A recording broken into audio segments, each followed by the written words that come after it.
Hello.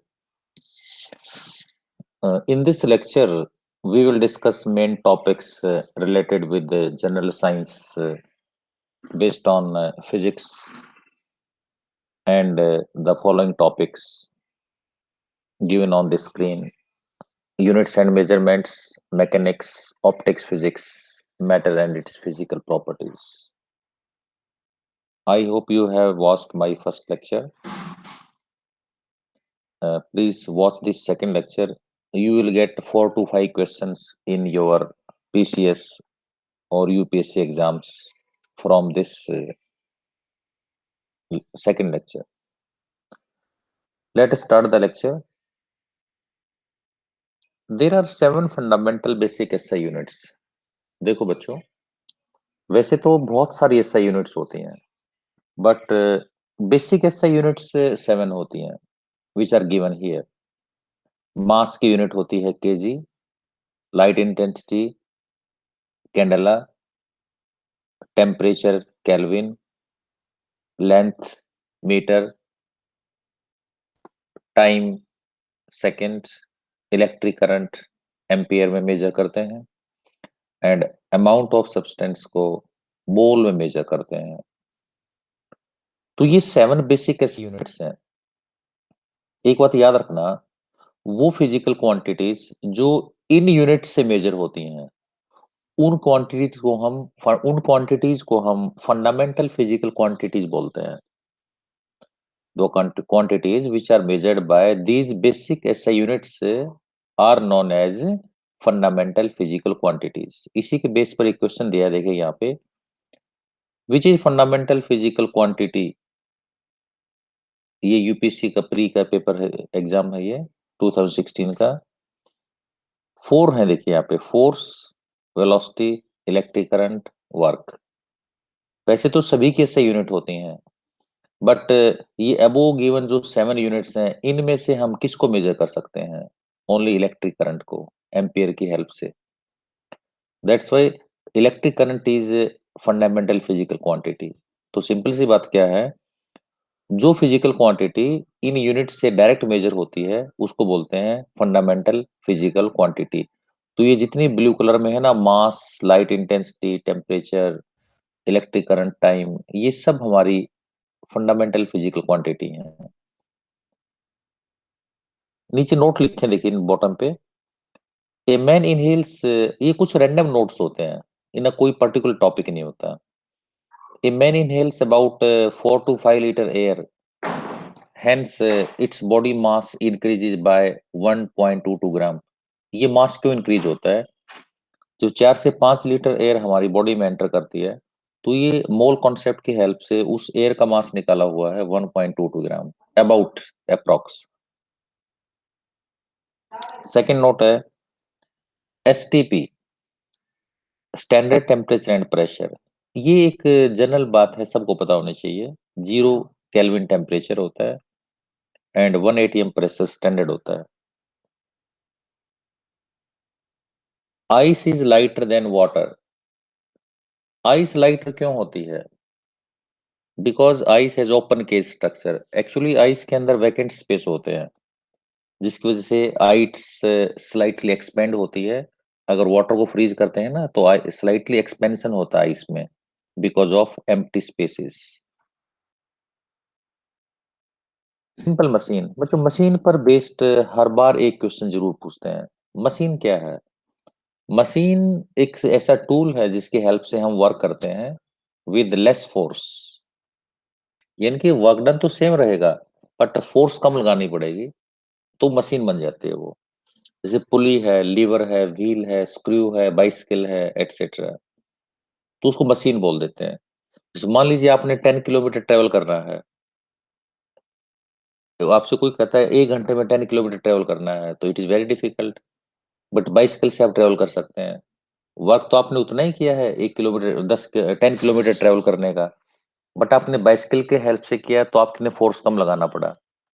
तो in this way machines reduce the force required but does same work with less force, तो उनको हम machines बोल देते हैं. बहुत बार क्वेश्चन पूछे जाएंगे, ये 2 नोट लिखे मैंने यहाँ. एक में बोला है स्केलर क्वांटिटी, और एक है रेड कलर में देखिए ऊपर वेक्टर क्वांटिटी। इन पर बार बार क्वेश्चन पूछे जाते हैं, तो क्रैम करने की बजाय मैंने सोचा कि आपको क्यों ना दोनों प्रॉपर्टीज को डिस्कस कर दिया जाए, then you will be able to answer every question. Vector quantity है, वेक्टर क्वांटिटी एक डायरेक्शनल प्रॉपर्टी होती है जिसमें डायरेक्शन होती है पर्टिकुलर। जैसे वेलोसिटी एक डायरेक्शन में होती है, स्पीड किसी भी डायरेक्शन में हो सकती है, वेलोसिटी और स्पीड में डिफरेंस आपको जानते ही होंगे। वेलोसिटी डायरेक्शनल होती है, स्पीड डायरेक्शनल नहीं होती, ठीक है ना। Speed is not directional. Force force directional होती है, डिस्प्लेसमेंट भी डायरेक्शनल होती है। मोमेंटम, अब मास इनटू वेलोसिटी होता है मोमेंटम, मास इनटू वेलोसिटी। अब वेलोसिटी डायरेक्शनल है तो वेलोसिटी वेक्टर क्वांटिटी है, तो मोमेंटम में वेक्टर क्वांटिटी बन जाएगा। एक्सेलरेशन होता है, ठीक है, rate of change of momentum. अब एक्सेलरेशन के अंदर मोमेंटम शामिल होता है, तो एक्सेलरेशन भी हमारी वेक्टर क्वांटिटी है। तो मेन 5 वेक्टर क्वांटिटीज हैं, मेन जो पूछी जाती है एग्जाम्स में। बिकॉज ये एक जनरल नॉलेज की बात है, इसमें कोई बेसिक प्रिंसिपल अप्लाई नहीं होता कहीं भी साइंस का। Velocity, force, displacement, momentum and acceleration. On the other hand scalar quantities में सिर्फ मैग्नीट्यूड होता है, डायरेक्शन नहीं होता। जैसे वर्क है, किसी भी डायरेक्शन में हो सकता है, left right top bottom, no particular direction, तो work scalar quantity. Mass, mass random zigzag कुछ भी हो सकता है, तो this is also scalar quantity. Speed और वेलोसिटी का तो बेसिक डिफरेंस है, स्पीड स्केलर होती है याद रखना, and energy ability to do work, तो वर्क स्केलर है तो एनर्जी भी स्केलर है। तो ये स्केलर क्वांटिटीज होती हैं। वॉल्यूम है, स्केलर क्वांटिटी है, वॉल्यूम ऑल डायरेक्शंस में होती है। टाइम हैज नो डायरेक्शन, तो स्केलर क्वांटिटी है। डिस्टेंस, किसी भी डायरेक्शन में डिस्टेंस हो सकता है, तो that is also scalar. Pressure भी स्केलर है, किसी डायरेक्शन में प्रेशर लगा सकते हैं। तो ये जो 5-6 प्रॉपर्टीज हैं ये स्केलर प्रॉपर्टीज हैं, और ये 5 वेक्टर प्रॉपर्टीज हैं। तो वेक्टर को याद रख लेना, जो वेक्टर नहीं होती वो स्केलर क्वांटिटी होती है। इस पर बहुत क्वेश्चन बनते हैं कि कोई 4 प्रॉपर्टी देंगे, बोलेंगे विच इज नॉट स्केलर या विच इज नॉट वेक्टर, तो हम सिलेक्ट कर लेंगे। एक यहाँ पे दिया है मैंने, cycle and car use ball bearing. आपको देखिए साइकिल हो या कार हो या बस हो, उनके जो व्हील्स होते हैं उनमें बेरिंग लगाए जाते हैं। बेरिंग लगाने का क्या पर्पज होता है? उसका पर्पज होता है to reduce the friction force. Friction force कैसे कम करते हैं? By reducing the effective area of contact between wheel and the axle. Axle तो फिक्स है, व्हील रोटेटिंग है, तो बेरिंग वेरी स्मॉल होता है, तो स्मॉल बॉल्स टच करती हैं तो मिनिमम कांटेक्ट होता है। तो कांटेक्ट ऑफ सरफेस मिनिमम होता है बेरिंग की हेल्प से, तो ऑटोमेटिकली फ्रिक्शन लेस हो जाता है। सेकंड नोट है, अब देखिए कार है या बस है, ट्रक है, when it is moving on the road तो वो स्लिप नहीं करता, स्टेबल रहते हैं। क्या रीजन होता है इसके पीछे? इसके पीछे रीजन होता है फ्रिक्शन फोर्स। अब फ्रिक्शन कौन देता है, रोड या टायर? तो फ्रिक्शन देगा road. Always remember one thing, fix things provide friction on the moving, ठीक है। अगर दो चीजें मूविंग है, जैसे लेयर्स होती हैं वाटर के, रिवर के अंदर, तो slow moving layer give friction to fast moving layer. तो स्लो मूविंग या रेस्ट वाली या slow moving they give friction. River water has laminar flow. Laminar flow क्या होता है? जैसे मल्टी लेयर्स होते हैं रिवर में, आप देखेंगे बॉटम लेयर सबसे स्लो होती है और अपर लेयर सबसे फास्ट होती है। तो ये इसको different layers are moving with gradient change in velocity, तो इसको बोल देते हैं लेमिनार फ्लो। तो मैनी टाइम्स ये पूछा गया है कि लेमिनार फ्लो क्या होता है? तो गैसेज में लेमिनार फ्लो नहीं होता, लिक्विड्स में लेमिनार फ्लो होता है, ध्यान रखना इस बात का। ये दो शॉर्ट नोट्स हैं, माइट भी कोई पूछे नहीं गए हैं बट कोई पूछ भी ले। फादर ऑफ फिजिक्स कौन है? Newton. Father of chemistry Lavoisier. जैसे फादर ऑफ हिस्ट्री होता है हेरोस्की। तो इस तरह से ये चलते रहते हैं। क्वेश्चन नंबर 2 देखिए अब आप, विच of the following is vector quantity. अब देखिए हम वेक्टर स्केलर पढ़ चुके हैं, हमें पता है वेक्टर मोमेंटम है, rate of change of velocity होता है। तो वेलोसिटी इसके अंदर शामिल होता है, तो मोमेंटम हमारी क्या है, वेक्टर क्वांटिटी है। तो अंडरस्टूड है, बाकी वेक्टर नहीं है, बाकी स्केलर है। तो आंसर ये हो जाएगा। Question number third, show the following is not a vector quantity. जो गिवन है, ये कुछ स्टेटमेंट में माइनर प्रॉब्लम हो सकती है, नो प्रॉब्लम। तो इसमें से कौन सी वेक्टर क्वांटिटी नहीं है? अब देखिए, डिस्प्लेसमेंट में डायरेक्शन होती है, वेक्टर क्वांटिटी है। वेलोसिटी तो डेफिनेटली वेक्टर है, it is source of vector quantity. Force से भी वेक्टर है, ठीक है। तो ये तीनों वेक्टर हैं। अब जो डी है, वॉल्यूम, वॉल्यूम रैंडम होती है चारों डायरेक्शंस में, इसके पास सिर्फ मैग्नीट्यूड होता है। तो D is not vector quantity, तो आंसर हमारा डी होगा। Question four, the product of mass and acceleration is, देखिए याद रखना, फादर इक्वल टू मा, यानी कि force equal to mass into acceleration. तो इसका आंसर क्या होगा, फोर्स। यानी कि मास और एक्सेलरेशन की प्रोडक्ट क्या होगी, फोर्स। तो आंसर बी होगा। ये कुछ नोट्स हैं, इन पर बेस्ड क्वेश्चंस रैंडमली पूछे जाते हैं यूपीएससी में, या यूपीपीएससी में, या आरएएस में। एचसीएस में भी, एचसीएस के तो एग्जाम ही बहुत कम होते हैं, तो इसलिए बहुत मुश्किल होता है उसका आइडिया लेना। Law of conservation of energy, ठीक है, इसको हम फर्स्ट लॉ भी बोल देते हैं। ये लॉ कहता है energy can neither be created nor be destroyed. हम एनर्जी को ना बना सकते हैं, ना उसको मिटा सकते हैं, बट उसको हम ट्रांसफॉर्मेशन कर सकते हैं one form to another form में। Newton's first law, Newton's first law क्या होता है, लॉ ऑफ इनर्शिया भी कहते हैं। ये वेरी सिंपल लॉ है। कोई बॉडी रेस्ट में है तो रेस्ट में रहना चाहती है, कोई मोशन में है तो मोशन में रहना चाहती है, until we don't apply external force. तो उसको हम न्यूटन्स फर्स्ट लॉ बोल देते हैं, इसको लॉ ऑफ इनर्शिया ही बोल देते हैं। एनर्जी ऑफ विंड, एनर्जी बच्चों, विंड के पास सिर्फ काइनेटिक एनर्जी होती है। जब विंड मूविंग, विंड तो मूविंग एयर होती है, तो उसको के पास काइनेटिक एनर्जी होती है। जो विंड मिल्स होते हैं, they convert the kinetic energy into electrical energy.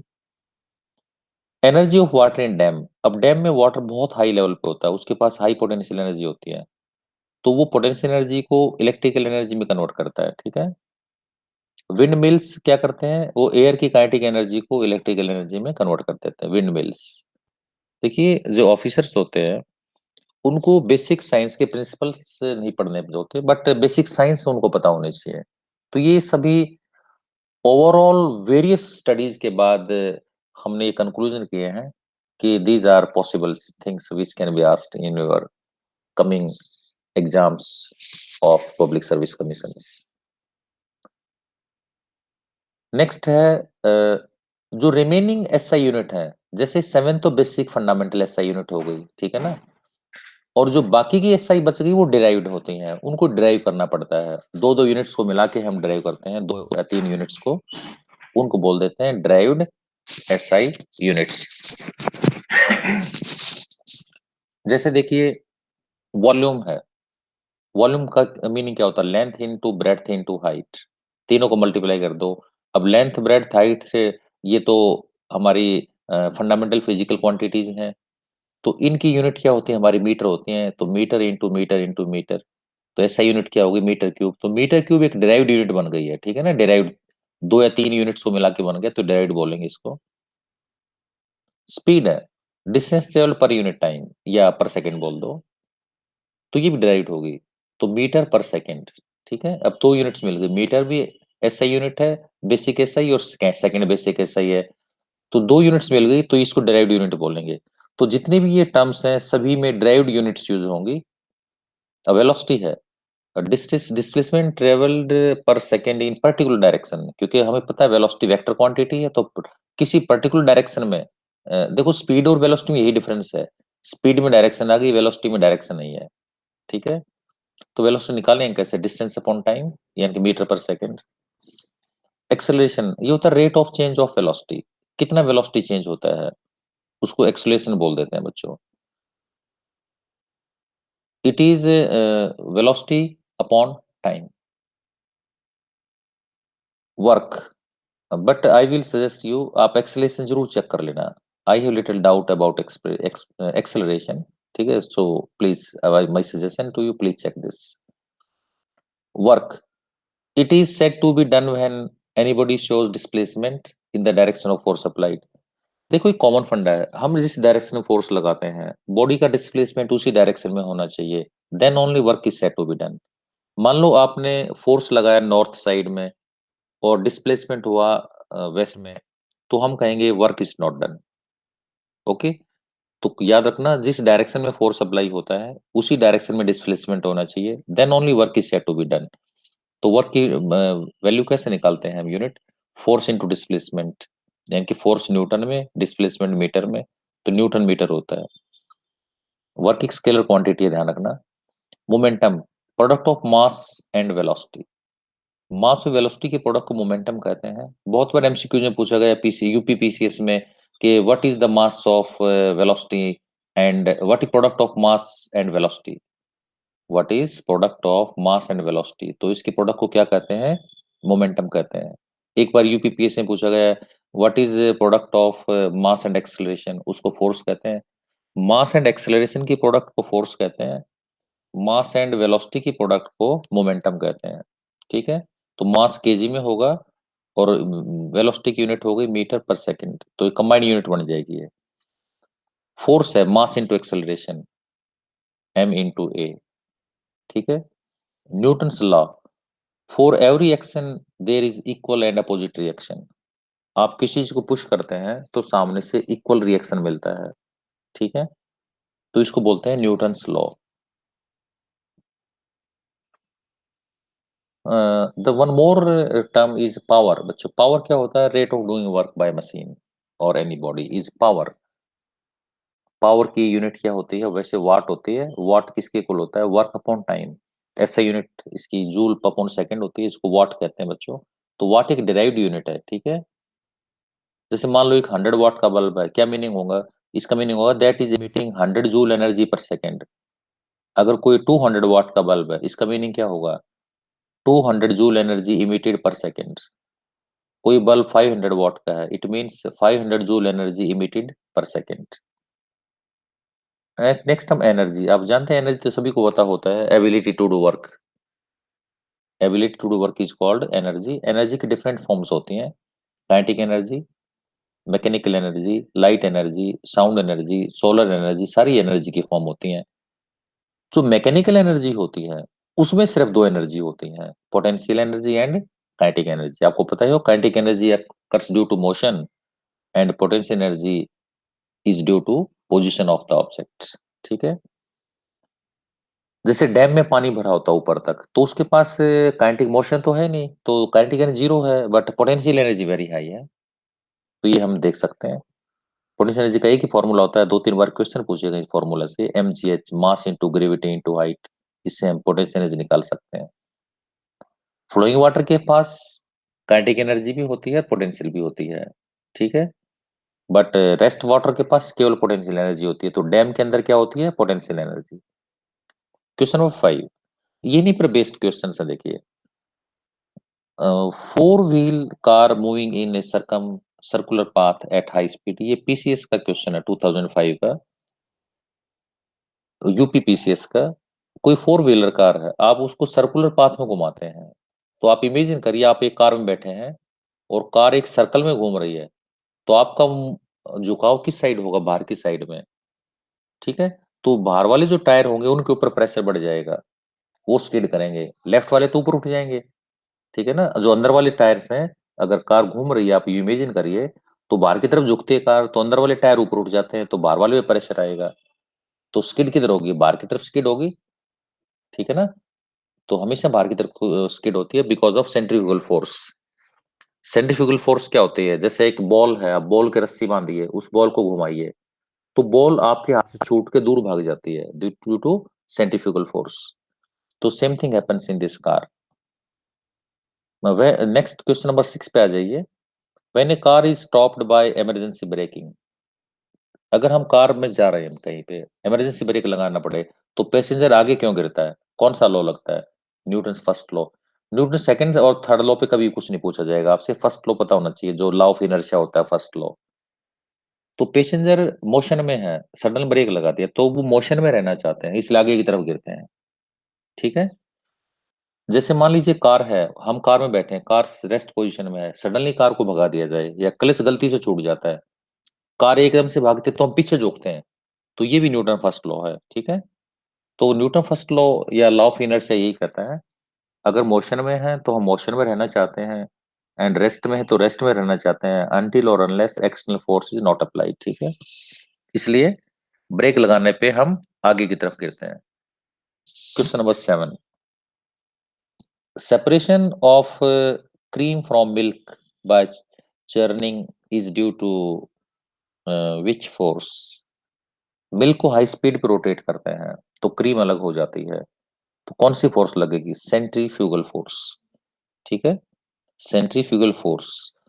तो उसमें जो हैवियर पार्ट है वाटर वो एक तरफ हो जाता है, लाइटर पार्ट फैट्स होते हैं वो एक तरफ हो जाते हैं, तो इसको सेंट्रीफ्यूगल फोर्स के बेस पर सेपरेशन होता है। ये about 5 to 6 questions I took from UPSC previous exams and UPPSC exams and 3 from HCS Haryana। Various questions याद करने के बजाय कुछ ये मैचिंग मैंने एक टेबल बनाई है यहाँ पे, अगर आपको ये मैचिंग याद हो जाती है तो आप सभी क्वेश्चंस को सोल्व कर सकते हैं। देखिए लेफ्ट साइड में है डिवाइस और मशीन का नाम, और राइट में है एनर्जी कन्वर्जन कि कौन सी मशीन किस एनर्जी को किस फॉर्म बदलती है। जैसे सोलर सेल है, आज के टाइम में बहुत मेजर यूज होता है, घर घर में सोलर लगा होता है, लगभग गवर्नमेंट ऑफिस में सोलर लग गए हैं। तो सोलर क्या करता है, सनलाइट कह लो या सनलाइट से वो हीटिंग होती है, ठीक है। तो सनलाइट से जो हीटिंग होती है उसको इलेक्ट्रिसिटी में कन्वर्ट करते हैं, तो डायरेक्ट हम बोल सकते हैं they convert sunlight to electricity. Loud speaker क्या होता है, लाउड स्पीकर में हम इलेक्ट्रिकल एनर्जी सप्लाई करते हैं, बट उससे साउंड प्रोड्यूस होती है, तो that converts electrical energy to sound. और जो माइक होता है ना हमारे उसमें फोन में माइक होता है या लाउड स्पीकर का जो माइक होता है स्टेज पे बोलते हैं, वहां हम बोलते हैं साउंड, हम साउंड बोलते हैं। तो माइक क्या करता है, साउंड को इलेक्ट्रिकल एनर्जी में कन्वर्ट करता है, ठीक है। तो स्पीकर और माइक में डिफरेंस है, याद रखना। स्पीकर की वर्किंग और माइक की वर्किंग अपोजिट होती है, okay. Nuclear reactor, nuclear reactor में क्या होता है, mass is converted to energy. देखिए न्यूक्लियर रिएक्टर में न्यूक्लियर पावर प्लांट्स होते हैं, यूरेनियम से उन पे मेनली वर्क होता है, तो उनमें फिशन रिएक्शन होती हैं। तो जब फिशन रिएक्शन होती है तो कुछ मास एनर्जी में कन्वर्ट हो जाता है, उस मास को मास डिफेक्ट बोल देते हैं। न्यूक्लियर रिएक्शंस में अगर हम रिएक्टेंट प्रोडक्ट को देखेंगे ना, तो प्रोडक्ट का मास हमेशा स्लाइटली लेस होता है, तो रिएक्टेंट से मास कितना ग्राम कम हो जाता है वो डिफरेंस निकाल लेते हैं, उस मास को बोलेंगे मास डिफेक्ट, और वो डिफेक्ट एनर्जी में कन्वर्ट हो जाता है। तो ये न्यूक्लियर रिएक्टर का फॉर्मूला, ठीक है, प्रिंसिपल है। फ्यूल कंबस्शन, फ्यूल जब बर्न होता है तो केमिकल एनर्जी फ्यूल की दो चीजों में कन्वर्ट होती है, हीट में और लाइट में, ठीक है, हीट एंड लाइट। जैसे मान लिया घर में दिया जलता है, दिए में हमने फ्यूल डाला, ठीक है, तो लाइट प्रोड्यूस होती है और वो गर्म भी होता है, तो हीट लाइट दोनों प्रोड्यूस होती हैं। Hydro power plant, hydro power plant में पानी वाले डैम होते हैं, जैसे भाखड़ा भाखड़ा नेंगल डैम है, टिहरी डैम है बच्चों। तो देखिए इनमें पोटेंशियल एनर्जी होती है वाटर के पास, क्योंकि डैम के अंदर वाटर रेस्ट पोजीशन में होता है, तो potential energy of water is transformed into electrical energy, ठीक है। सेल और बैटरी, सेल में केमिकल एनर्जी स्टोर होती है, बैटरी में देख घर में इन्वर्टर होता है, उसके अंदर कौन सी एनर्जी स्टोर होती है, केमिकल एनर्जी, तो that converts it into electrical energy, तो उसको बोलते हैं बैटरी। टरबाइन, टरबाइन क्या होता है, वाटर के पास एक पानी स्पीड में गिरता है वाटर के टरबाइन के ऊपर, तो टरबाइन घूमती है, उससे इलेक्ट्रिसिटी जनरेट होती है, तो turbine converts electrical kinetic energy of water into electrical energy. ये कुछ इंपॉर्टेंट नोट्स हैं। जैसे वॉशिंग मशीन का प्रिंसिपल क्या है, सेंट्रीफ्यूगेशन, हाई स्पीड पे उसको घुमाते हैं तो हैवी डस्ट पार्टिकल्स अपने आप सेपरेट हो जाते हैं। सेकंड नोट है, a moving ball in ground stops at short distance, हम बॉल फेंकते हैं ग्राउंड में या क्रिकेट बॉल से टच करके बॉल ग्राउंड में जाती है, बट वो थोड़ी देर मूव करने के बाद रुक जाती है, of course due to friction force, ground creates friction on the ball, तो बॉल स्टॉप हो जाते हैं after some time. Collisions of gas particle are perfect elastic in nature, यानी कि no loss of energy. It is very interesting. देखिए gas particles में perfect elastic collision होते हैं, इसलिए हमेशा गैस के फॉर्म में रहते हैं। मैं इसको थोड़ा सा डिस्कस कर सकता हूँ। मान लीजिए आपके पास है रबर की बॉल, आप उसको नीचे गिराते हैं, तो that jumps back again and again, and ultimately rest position में आ जाती है। तो इट मीन्स हर एक कोलिजन में एनर्जी लॉस हो रहा है, तो फाइनली रेस्ट में आ गई वो। तो ऐसे कोलिजन्स को हम बोलते हैं नॉन इलास्टिक कोलिजन्स। तो रबर बॉल के कोलिजन्स नॉन इलास्टिक होते हैं, लेकिन गैस से कोलिजन्स इलास्टिक होते हैं। गैस कोलिजन जितनी स्पीड से बाउंस बैक होते हैं, उतनी स्पीड से फॉरवर्ड बैकवर्ड दोनों डायरेक्शन में सेम स्पीड रहती है। That's why gas particles never come in rest position. इसलिए गैस गैस फॉर्म में ही एग्जिस्ट करती हैं। ये एक नोट है, pressure is proportional to temperature. It is very interesting.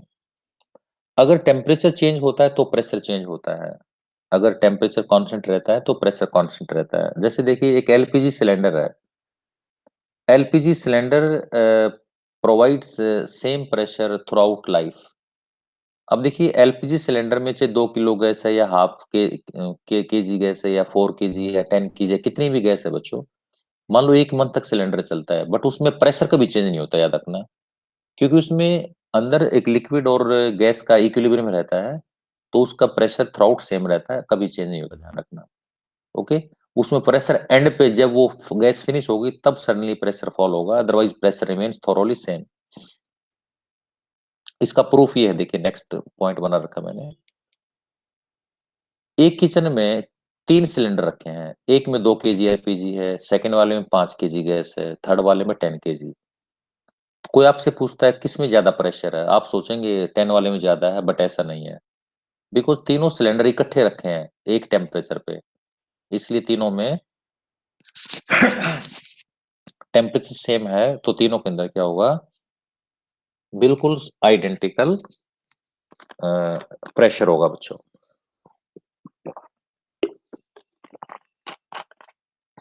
Next एक नोट लिखा मैंने, ह्यूमन बॉडी। ये ह्यूमन बॉडी के ऊपर है, देखिए ये क्या कहता है, weight of human body is maximum at poles.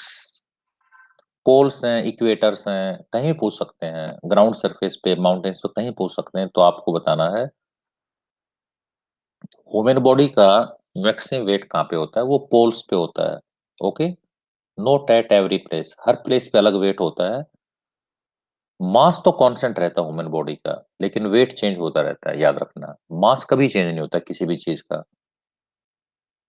तो ह्यूमन बॉडी का वेट पोल्स के ऊपर जाने से बढ़ जाता है और मैक्सिमम हो जाता है। सेकेंड नोट है, a body of 60 kg mass on earth surface will become 10 kg on moon surface।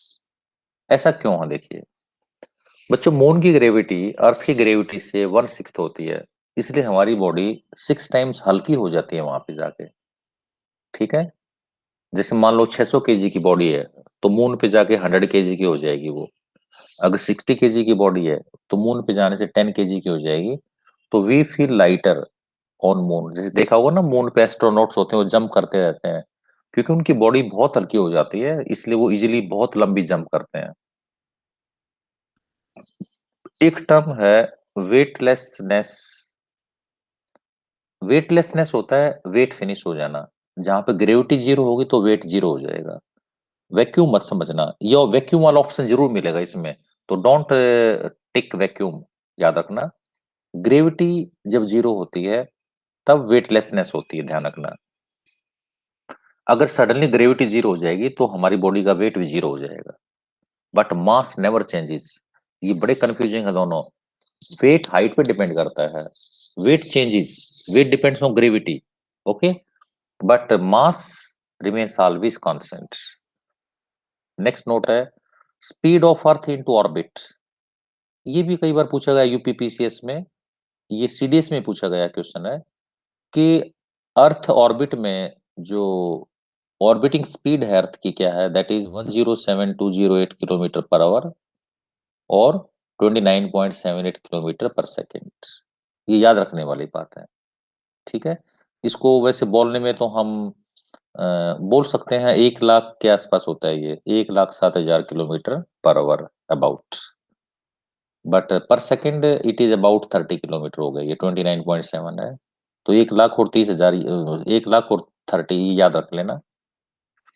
Next note है, there is no atmosphere on the moon due to less escape velocity of gases here. बच्चों, moon पे atmosphere क्यों develop नहीं होता? Gases में जाने के लिए एक एस्केप वेलोसिटी होनी चाहिए गैसेस के पास। तो मून के पास जो कुछ भी है वो उसके सरफेस पे चिपका रहता है, वहां एटमोस्फियर डेवलप नहीं होता, because of less escape energy. ठीक है, या लेस एस्केप वेलोसिटी बोल दीजिए आप। उनके पास इतनी एनर्जी नहीं होती कि वो सरफेस को छोड़ के ऊपर मूव कर सकें, दैट्स वाई वहां पे कोई एटमोस्फेयर डेवलप नहीं होता। तो मून के रिगार्डिंग दो तीन बातें जरूर याद रखना। वहां की ग्रेविटी 1/6 होती है, वहां पे मून पे जाने के बाद बॉडी का वेट 1/6 हो जाता है, ठीक है, और वहां पे कोई एटमोस्फेयर नहीं होता। एक्सेलरेशन, नेक्स्ट क्वेश्चन नंबर 8 पे आ जाइए, नीचे बॉटम पे देखिए। Acceleration due to gravity of destructive earthquake.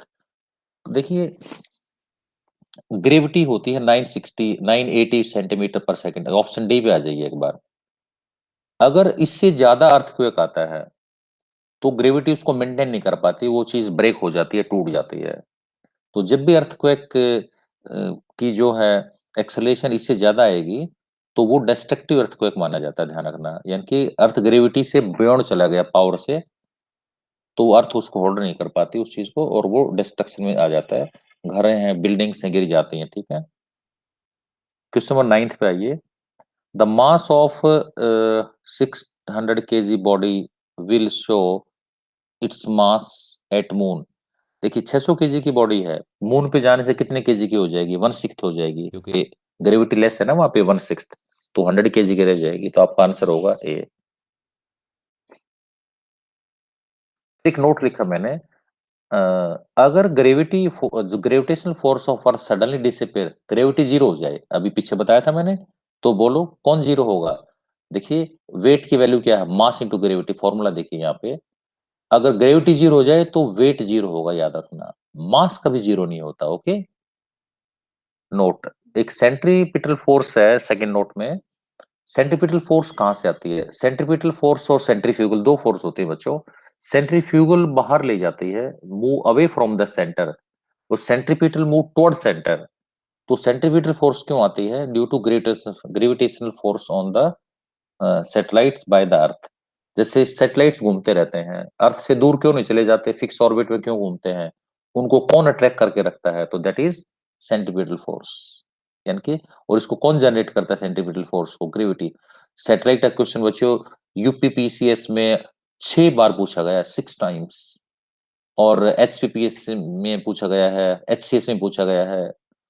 तो ये बड़ा इंपॉर्टेंट कॉन्सेप्ट है सैटेलाइट वाला, ध्यान से देखना। सेकंड नोट है, during upward movement of the lift, हम लिफ्ट में ऊपर मूव करते हैं तो हमारी बॉडी का वेट हम फील करते हैं कि हैवी हो जाता है, याद रखना। और जब हम नीचे आते हैं तो बॉडी का वेट वी फील लाइटर। तो moving upward we feel heavier, ध्यान रखना इस बात का, and vice versa. But mass remain same, ध्यान रखना, चाहे ऊपर जाते हैं लिफ्ट में, नीचे आते हैं, मास नेवर चेंजेस। क्वेश्चन 9 देखिए। An artificial satellite orbiting around the earth does not fall. Earth पे और ये सैटेलाइट मूव करते रहते हैं अपने फिक्स ऑर्बिट में, मूव क्यों, फॉल क्यों नहीं करते? Because of attraction of earth. बताइए क्यों नहीं आते नीचे, उसके पीछे क्या लॉजिक है? तो इसका आंसर बच्चों सी है। एक्चुअली क्या होता है, जो provides necessary speed for the study motion, जो ग्रेविटेशन फोर्स है बच्चों, that provides necessary speed for study motion. एक नेसेसरी स्पीड प्रोवाइड करती है जिससे एक स्टडी मोशन हो जाता है और वो वहीं पे घूमता रहता है, ध्यान रखना। अगर स्पीड को चेंज कर देंगे सैटेलाइट की तो या तो नजदीक आ जाएगा, स्पीड स्लो कर देंगे तो दूर चला जाएगा, ठीक है। तो एक स्टडी स्पीड की हेल्प से हम उसको फिक्स करते हैं, तो ऑप्शन क्या होगा इसका? सी। और क्वेश्चन नंबर 10 पे आइए। Satellite is kept moving in its orbit around the अर्थ। एक ही ऑर्बिट में कैसे मूव करता रहता है? अभी बताया था मैंने, सेंट्रीपिटल फोर्स। सेंट्रीपिटल फोर्स का सोर्स क्या है? Gravitation force. तो आंसर बी है, ठीक है। तो सेंट्रीपिटल फोर्स वो है जो सेंटर की तरफ खींचती है और उसको अर्थ के सेंटर के साथ एक फिक्स अट्रैक्शन के साथ रखती है, इसलिए वो दूर नहीं जाता बच्चों। तो वेरी इंपॉर्टेंट है, ये कई बार आए हैं यूपीपीसीएस में और पीसीएस एचपीएससी में। समझ 12 पर आइए आप। Time period for a pendulum depends, very important question. Pendulum, दो तीन तो बहुत इंपॉर्टेंट टॉपिक है, पेंडुलम, सरफेस टेंशन, ठीक है, ये दो तीन इंपॉर्टेंट टॉपिक्स हैं जो हमें आने चाहिए।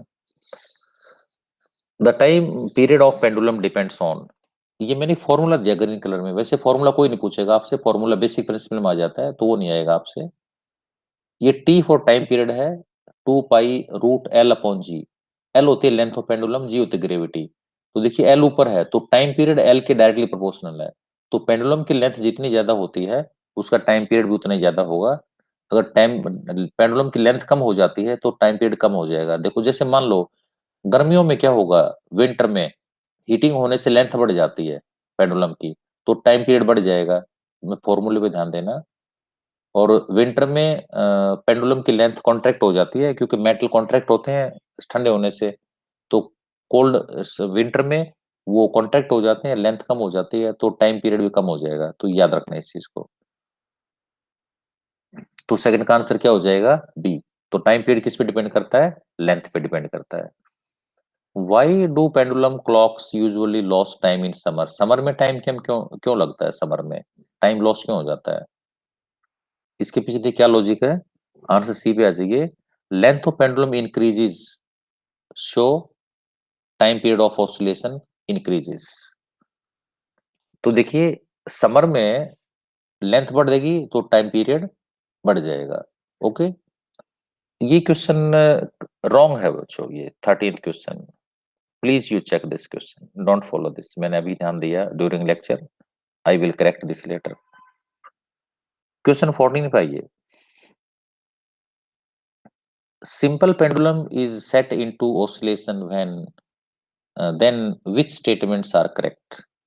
एक पेंडुलम पे क्या कौन कौन सी स्टेटमेंट करेक्ट है, देखो फर्स्ट है acceleration is zero when Bob passes through the mean, yes, mean position से जब पास होता है तो जीरो हो जाता है वहां पे, नो चेंज इन मोमेंटम, ठीक है ना। तो पहली करेक्ट स्टेटमेंट है। In each cycle of bob attains given velocity twice, बिल्कुल ठीक है, ये भी करेक्ट है। Third, both acceleration and gravity of bob are zero, नहीं ये जीरो नहीं होती बॉब की, वो तो एक्सेलरेशन ग्रेविटी तो जीरो जब होती है जब वो जीरो उसमें चला जाता है, जीरो ग्रेविटी में। थर्ड रॉन्ग है। Fourth, amplitude of oscillation of simple pendulum decreases with time, yes ये करेक्ट है। तो 1 2 4 तीन करेक्ट है, क्योंकि ऑसिलेशन जो है वो धीरे धीरे स्लो होता रहता है और फाइनली स्टॉप हो जाता है, ठीक है। एक नोट लिखा नीचे, एस्केप वेलोसिटी ऑफ अर्थ, अर्थ के ऊपर से अगर कोई सैटेलाइट है या कुछ उसको हमने बाहर निकालना है, ठीक है, तो वो अ, उसकी एस्केप वेलोसिटी कितनी होनी चाहिए उस, ताकि अर्थ ऑर्बिट से बाहर निकल जाए, तो दैट इज 11.2 किलोमीटर पर सेकेंड। ओके, आप देखिए ये अर्थ की जो वेलोसिटी है ऑर्बिटिंग वेलोसिटी से ज्यादा होती है, थोड़ी थोड़ी कम होती है, मैंने गलत बोल दिया, उसकी तो 30 के आसपास होती है अर्थ की, बट एस्केप वेलोसिटी है 11.2 किलोमीटर पर सेकेंड। अगर किसी सैटेलाइट को हम इस वेलोसिटी से प्रोजेक्ट करते हैं तो उसकी वेलोसिटी बढ़ जाती है, मतलब वो अर्थ को छोड़ के बाहर जंप आउट कर जाता है, अर्थ एटमॉस्फेयर से बाहर निकल जाता है, उसको बोलेंगे escape velocity. Pendulum clock can run faster in winter, winter में पेंडुलम की स्पीड बढ़ जाती है, क्यों बढ़ जाती है, क्योंकि विंटर में वो कॉन्ट्रैक्शन से छोटा हो जाता है, लेंथ छोटी हो जाएगी तो स्पीड बढ़ जाएगी, ठीक है। ओके, यहाँ कुछ नोट्स लिखे हैं। पहला है सरफेस टेंशन। बच्चों सरफेस टेंशन क्या होता है, लिक्विड की एक प्रॉपर्टी होती है जिसकी वजह से उसका जो सरफेस है दैट बिहेव्स लाइक मेम्ब्रेन, ठीक है, surface behaves like membrane. Okay, तो मेम्ब्रेन की वजह से क्या होगा, लिक्विड अपने सरफेस को मिनिमाइज करना चाहता है, और जब मिनिमाइज करना चाहता है तो दैट बिकम स्फेरिकल, वो गोल हो जाता है बच्चों। तो ड्यू टू सरफेस टेंशन दो तीन चीजें हमारे सामने आती हैं, जैसे मॉस्किटोज हैं, they can sit on water surface, they can walk on water surface, due to surface tension. Liquid drops हैं, दे बिकम स्फेरिकल, वो भी सरफेस टेंशन की वजह से होते हैं। तो यही सरफेस टेंशन के बारे में लिखा है यहाँ पे। नेक्स्ट है we can't rise temperature of water above 100 degree, what this mean? बच्चों, वाटर का टेम्परेचर 100 डिग्री से ऊपर कभी नहीं जाता, क्योंकि 100 डिग्री बॉइलिंग पॉइंट है। किसी भी लिक्विड को याद रखना, हम बॉइलिंग पॉइंट के ऊपर टेम्परेचर राइज नहीं कर सकते। नेक्स्ट है tyres of car moving at high speed get burst. High speed पे टायर बर्स्ट क्यों होते हैं? कार का वेट तो वही रहता है, फिर भी टायर बर्स्ट हो जाते हैं। तो हाई स्पीड में क्या होता है, due to friction force tyre गर्म हो जाते हैं, गर्म होने से प्रेशर बढ़ जाता है, तो प्रेशर बढ़ने की वजह से क्या होगा, वो टायर ब्रस्ट हो जाते हैं। इसलिए हमें कार को स्लो स्पीड पे ड्राइव करना चाहिए। एक नोट है at higher altitude. Higher altitude problem क्या होती है? हायर एल्टीट्यूड पे क्या होता है, प्रेशर लो होता है, तो एयर की डेंसिटी लेस होगी, तो लो डेंसिटी ऑफ एयर होगी वहां पे, then we will feel respiratory problem. तो जो माउंटेनियर्स होते हैं, they face respiratory problem at higher altitude, that's why they have to carry oxygen cylinders to avoid such problems. ठीक है, इस बेस्ड कुछ क्वेश्चन है। पहला क्वेश्चन है, ये सभी एग्जाम्स में आया हुआ क्वेश्चन है, spherical form of rain drop is due to surface tension, अभी बताया था मैंने आपको। क्वेश्चन 16 है, inside a soap bubble is then atmosphere pressure. ये क्या कर सकते हैं, यहाँ पे फिल करना है इसको।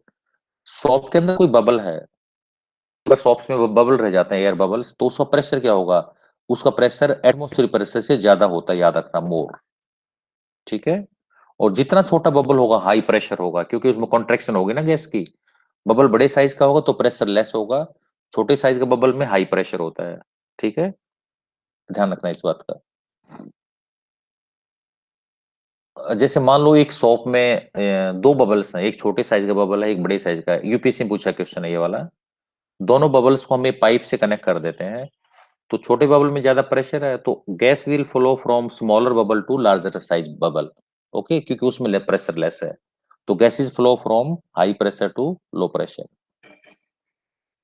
ये कुछ इंपॉर्टेंट नोट्स हैं। जैसे सेकंड नोट देखिए, if surface tension of oil, ये जो ऑयल सरफेस टेंशन है, केरोसिन है या कोई भी ऑयल है, लुब्रिकेंट, इनकी सरफेस टेंशन वाटर से लेस होती है, hence they float on water surface as well as spreads on water surface. Oil water के ऊपर स्प्रेड क्यों होते हैं, नीचे क्यों नहीं जाते? Because of less surface tension then water. ठीक है, नेक्स्ट है हाइड्रोजन फिल्ड पॉलीथीन बैलून है। कुछ बैलून में जैसे हाइड्रोजन गैस भर के हम उन बैलून्स को हवा में छोड़ देते हैं, तो क्या होता है, बहुत ऊपर जाते हैं तो प्रेशर बाहर का लो हो जाता है, अंदर बैलून का ज्यादा प्रेशर है, तो बैलून एक्सपेंड होके और वो ब्रस्ट हो जाके और नीचे आ जाता है वो। ठीक है, ओके। तो इसमें एक नोट और लिखा है, kerosene rises in the wick of stove. Stove होता है बेटा, उसकी बत्ती में केरोसिन अपने आप ऊपर क्यों चला जाता है? बिकॉज ऑफ सरफेस टेंशन या कैपिलरी रिएक्शन। ठीक है ना, जैसे घर में देखते हैं हम, जैसे दिए होते हैं मिट्टी के, पुराने जमाने में होते थे, तो उन्हीं का वर्किंग प्रिंसिपल यही होता था। नेक्स्ट एक नोट लिखा मैंने, size of bubble increases when it moves up from bottom to top of lake. ये मैं लेक लिखना भूल गया यहाँ पे। एक लेक है, वाटर लेक है बच्चों। वाटर लेक में एक बबल है, नीचे से ऊपर लेके आते हैं उसको, तो ऊपर प्रेशर लेस है, तो एक वो बबल एक्सपेंड हो जाएगा। बॉटम पे प्रेशर ज्यादा था, बबल का साइज स्मॉल होगा, तो लेक में बबल जो है बॉटम पे बहुत स्मॉल होगा, ऊपर आके बड़ा हो साइज हो जाएगा उसका। ओके, अब एक नोट लास्ट में लिखा है, नेचुरल अबंडेंस। ये वैसे रैंडम नोट डाल दिया मैंने यहाँ पे, अबंडेंस दे रखी है एलिमेंट्स की, दो तीन बार दूंगा इस चीज को याद करने के लिए। सबसे ज्यादा अबंडेंट कौन होता है? Oxygen, then silicon, then aluminium, then iron. तो ऑक्सीजन सिलिकॉन नॉन मेटल है और आयरन एल्यूमिनियम मेटल है, तो मोस्ट अबंडेंट एलिमेंट कौन होगा? ऑक्सीजन। लेकिन मोस्ट अबंडेंट मेटल कौन होगा? एल्यूमिनियम। अगर हम एल्यूमिनियम को बोले थर्ड मोस्ट अबंडेंट एलिमेंट है, लेकिन मेटल्स में तो नंबर वन पे है ना, इन दोनों में से, एल्यूमिनियम और आयरन के अंदर से, तो aluminium is most abundant metal, but oxygen is most abundant element on earth crust. 15th question देखिए, sudden fall in barometer reading. अगर बैरोमीटर रीडिंग में सडन फॉल हो गई, इसमें प्रेशर बहुत डाउन हो गया एकदम से, तो समझ लेना आंधी आएगी, storms. Because high pressure low pressure को फिल करने के लिए आंधी आती है बच्चों, इसका मीनिंग है स्टॉर्म।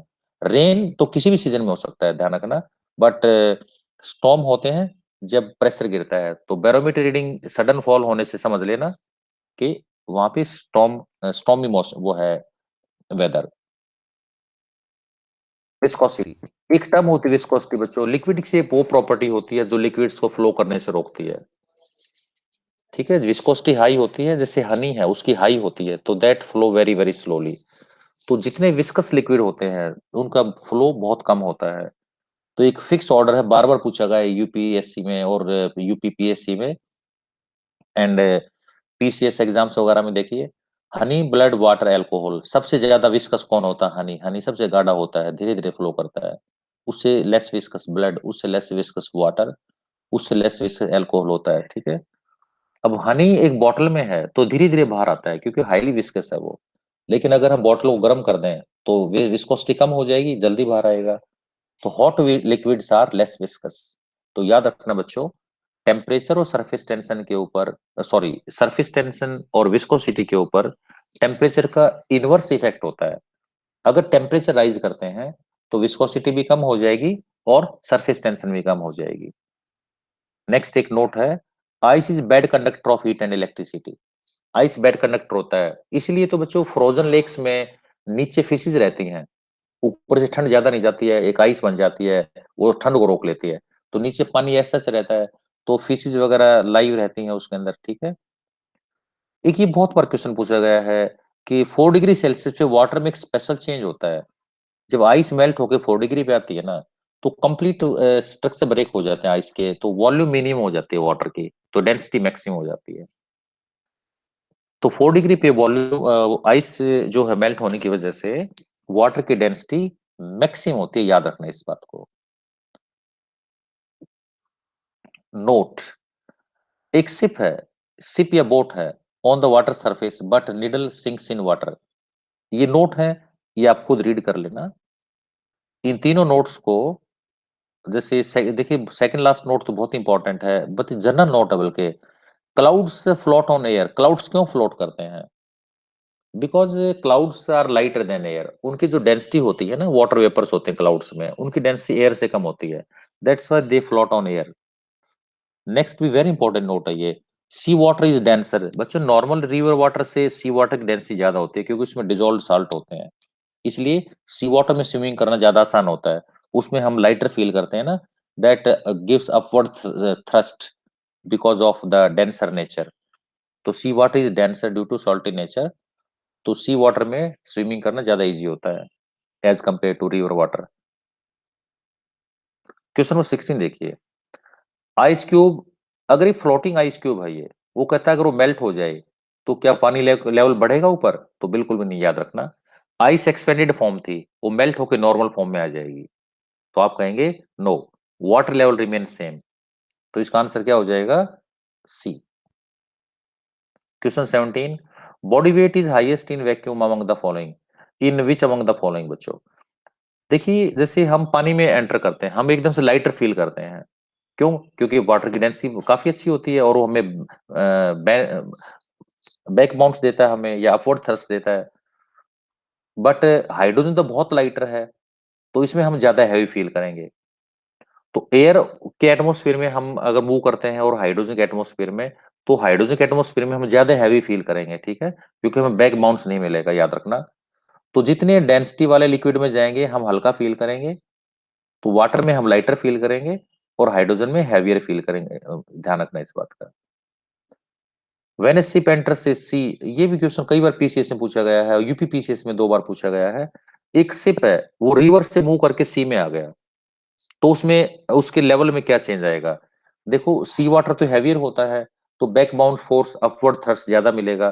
तो शिप का जो लेवल है वो थोड़ा सा पानी से थोड़ा सा ऊपर आ जाएगा, 1-2 इंच ऊपर आ जाएगा as compare to in river water. ध्यान रखना।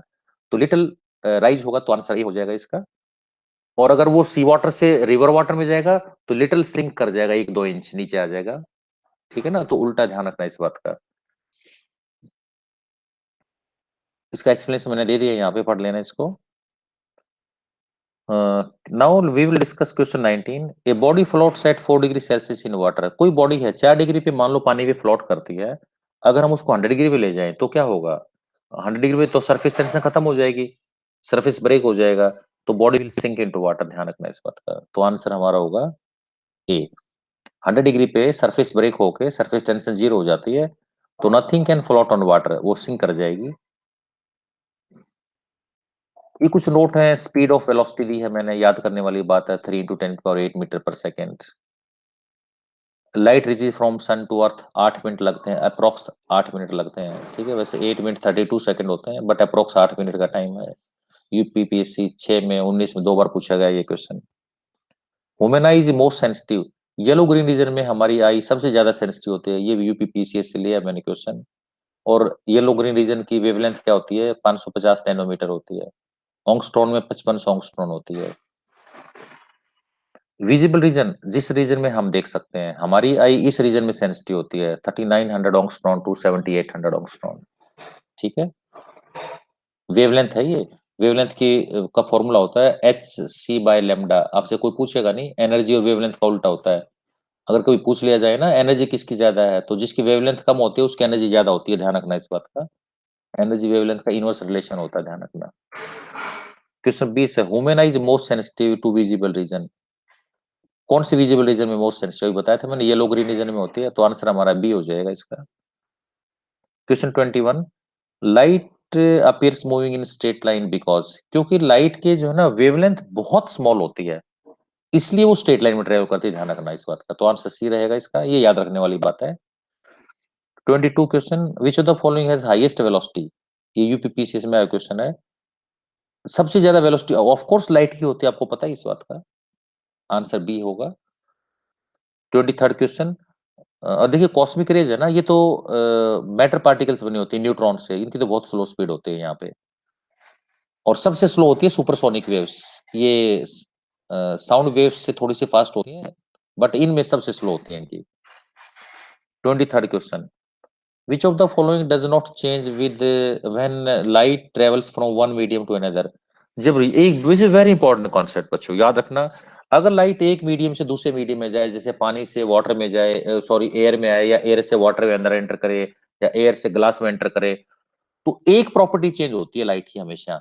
जो एक प्रॉपर्टी जो चेंज होती है, वेलोसिटी या वेवलेंथ या इंटेंसिटी। अब आपको याद क्या रखना है, कौन सी प्रॉपर्टी चेंज नहीं होती, वो फ्रीक्वेंसी होती है। Frequency of light never changes. वो किसी मीडियम से किसी में भी जाए, तो आपने याद रखना है किसी भी ऑप्शन में वेरियस चॉइस होंगी, जिस ऑप्शन में वो फ्रीक्वेंसी कांस्टेंट रखता है, दो ऑप्शन करेक्ट है। ओके, तो फ्रीक्वेंसी नेवर चेंजेस। तो देखिए यहाँ बाकी सब प्रॉपर्टी चेंज होंगी जब एक मीडियम से दूसरे मीडियम में लाइट ट्रेवल करती है, but frequency never changes. Frequency हमेशा, जैसे मास कांस्टेंट रहता है, लाइट की फ्रीक्वेंसी ऑलवेज कांस्टेंट रहती है। ये कुछ थोड़ा ऑप्टिकल फाइबर्स के बारे में है, वेरी इंपॉर्टेंट है, ये भी लेटेस्ट टॉपिक है। फ्लेक्सिबल होते हैं, ट्रांसपेरेंट होते हैं, लाइट ट्रेवल करती है इनके अंदर से। वर्किंग प्रिंसिपल क्या है, ये इंपॉर्टेंट है। टोटल इंटरनल रिफ्लेक्शन, याद रखना। ऑप्टिकल फाइबर्स का वर्किंग प्रिंसिपल है टोटल इंटरनल रिफ्लेक्शन। ये बहुत बार पूछते हैं एग्जाम में, बहुत बार पूछा जाता है। और ऑप्टिकल फाइबर्स में low energy communication transmission system होता है ये, और कभी सिग्नल लॉस नहीं होता बच्चों। देखिए यूजुअली बोला जाता है ऑप्टिकल फाइबर रिलायंस लेके आया, लेकिन रिलायंस ग्रुप नहीं लाया इसको। इसको कौन लाया था, 2000 में ले गया था इसको। ऑप्टिकल फाइबर्स वही कंपनी ले गई थी, इसका नाम था India satellite tech company. Okay, India satellite tech company. एक मिनट बच्चों, हाँ मैम, मैं अभी 2 मिनट में बात करता हूँ, लेक्चर चल रहा है प्लीज। ओके, तो देखिए क्वेश्चन नंबर 24th। अब फोर्थ 24th इसी बेस पर है। हाँ, तो ये डाउट आपको दूर हो गया ना। जो रिलायंस ग्रुप है, रिलायंस ग्रुप नहीं ले गया था optical fibres, India satellite tech company लेके आई थी 2000 में। ध्यान रखना, ये यूपीपीएससी में पूछा गया है, आपके यूपीपीएससी में लास्ट ईयर आया था एग्जाम में, देख लेना अपने paper. Question 24, the phenomenon used in optical fibre for transmission of light energy is. Optical fibres में कौन सा फिनोमिनन यूज होता है, अभी बताया था मैंने ऊपर, टोटल इंटर रिफ्लेक्शन इसका प्रिंसिपल होता है। तो हमारा आंसर क्या होगा, ए, टोटल इंटरनल रिफ्लेक्शन। 25 क्वेश्चन इसी पर बेस्ड है। Optical fibres work on the principle of, यहाँ तो डायरेक्ट प्रिंसिपल पूछ लिया है, वो तो पता ही है, तो आंसर इसका ही रहेगा, total internal reflection. Diamond science brilliantly, ये जीके की बात है, जनरल नॉलेज है ये। डायमंड बहुत ज्यादा शाइनिंग क्यों करता है? बिकॉज डायमंड में टोटल इंटरनल रिफ्लेक्शन होता है।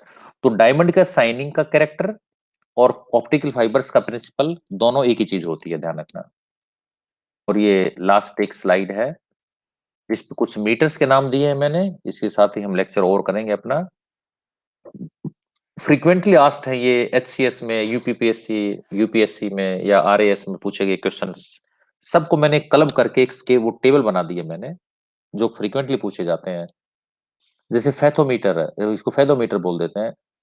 नंबर 1 पे फेथोमीटर किस काम आता है? Use to measure depth of ocean, या जैसे जो सी होता है उसकी डेप्थ निकालते हैं अल्ट्रासोनिक वेव्स की हेल्प से। गैलोनोमीटर है, इससे करंट मेजर होता है, या डायरेक्शन ऑफ करंट मेजर होती है। अगर प्योर करंट है तो एमीटर भी करंट मेजर करता है, एमीटर गैलोनोमीटर की मॉडिफिकेशन होती है, ध्यान रखना। सेस्मोग्राफ, सेस्मोग्राफ अर्थक्वेक को मेजर करता है। रेक्टर स्केल पे हम कितना हैवी अर्थक्वेक आया है उसकी स्केल को मेजर करते हैं, सेस्मिक वेव्स को मेजर करते हैं। बैरोमीटर से एटमॉस्फेरिक प्रेशर मेजर होता है, मरकरी की हेल्प से, उसमें मरकरी फेल होता है। हाइग्रोमीटर से ह्यूमिडिटी मेजर होती है। एल्टीमीटर से हाइट निकालते हैं माउंटेन्स की, ये फ्लाइंग ऑब्जेक्ट्स की, एरोप्लेन कितना हाइट पे उड़ता है। पॉलीग्राफ से झूठ टेस्ट करते हैं, लाई डिटेक्टर, झूठ पकड़ने वाला यंत्र, ठीक है। फोनोमीटर, फोनोमीटर से हम ये थॉमस एडिसन ने बनाया था, इससे force of human voice measure करते हैं। लाइट, उसको साउंड डिटेक्टर बोल देते हैं। ये फोरेंसिक साइंस लेबोरेटरीज में यूज होते हैं। एनोमीटर, एनोमीटर एक ऐसा डिवाइस होता है जिससे विंड स्पीड निकालते हैं। एंड थर्मोमीटर, थर्मोमीटर एक ऐसा है वो जो टेम्परेचर मेजर करते हैं, और मर्करी एक्सपेंड होता है उसके अंदर टेम्परेचर के साथ साथ, तो पता लग जाता है कितना टेम्परेचर बढ़ गया। और लास्ट में ये पायरोमीटर, पायरोमीटर से मान लो कई बार क्या होता है बहुत हाई टेम्परेचर है, तो पायरोमीटर से नोट किया जाता है। मान लो 5000 डिग्री सेल्सियस है, 6000 डिग्री सेल्सियस है, तो वो उनके लिए अलग वो थर्मोमीटर होते हैं जिनको पायरोमीटर्स के नाम से जानते हैं, वेरी हाई टेम्परेचर के लिए। ये इसके सोर्सेज हैं इस वीडियो के। Thanks for watching my video. Actually, this is not my video. This is video of the UPSC or UPPSC aspirants. We are group of professors. We discussed together, and we thought we should provide accurate knowledge to the students, particularly from arts background, because they are not familiar with the science general knowledge. तो हमने ऐसा try किया है, कुछ और videos हम धीरे-धीरे सारे प्रिपेयर कर रहे हैं। We will send you soon on YouTube. इनके मेन सोर्सेज हैं internet, previous year question papers, syllabus of UPSC exams, syllabus of HCS, UPPSC, SPPSC, PBCS या Bihar PCS, CDS, RAS etcetera, and a group of university professors. Thank you. इसके साथ ही मैं आज का ये lecture अभी ओवर करता हूँ। Just wait.